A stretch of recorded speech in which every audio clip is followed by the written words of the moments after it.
నమస్తే, welcome to ప్రశ్నిద్దాం. ఇప్పుడు మన టాపిక్ ఏంటంటే తంబు గురించి. తెలుసు కదా, తంబు దాని గురించి.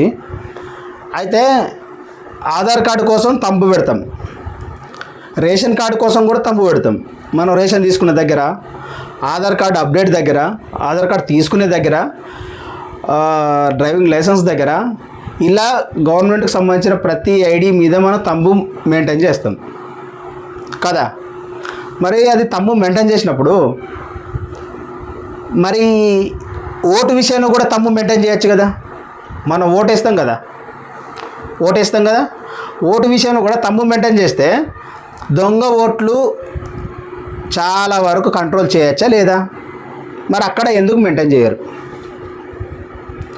దొంగ ఓట్లు పడకుండా కంట్రోల్ చేయొచ్చా లేదా? ఈ దొంగ ఓట్లు పడకుండా ఉండాలంటే తంబు మెయింటైన్ చేస్తే అయిపోతుంది కదా అక్కడ కూడా. మరి అక్కడ ఎందుకు మెయింటైన్ చేయరు? మళ్ళీ పైగా దొంగ ఓట్లు పడ్డాయి, వాడు ఇట్లా గెలిచిండు, వీడు అట్లా గెలిచిండు అని ఒకరికొకరు చెప్పుకుంటూ ఉంటారు, ఒకరి మీద ఒకరు అనుకుంటూ ఉంటారు. మరి అట్లా పడకుంటున్నాడంటే తంబు మెయింటైన్ చేయొచ్చు కదా. ఈ భారతదేశంలో ఈ చట్టం ఎందుకు తీసుకురాలేదు అనేది నా ప్రశ్న. నా ప్రశ్న సరైనదా కాదా మీరు కామెంట్ రూపంలో తెలియజేయండి. మరో ప్రశ్నతో మళ్ళీ కలుద్దాం. జై హింద్.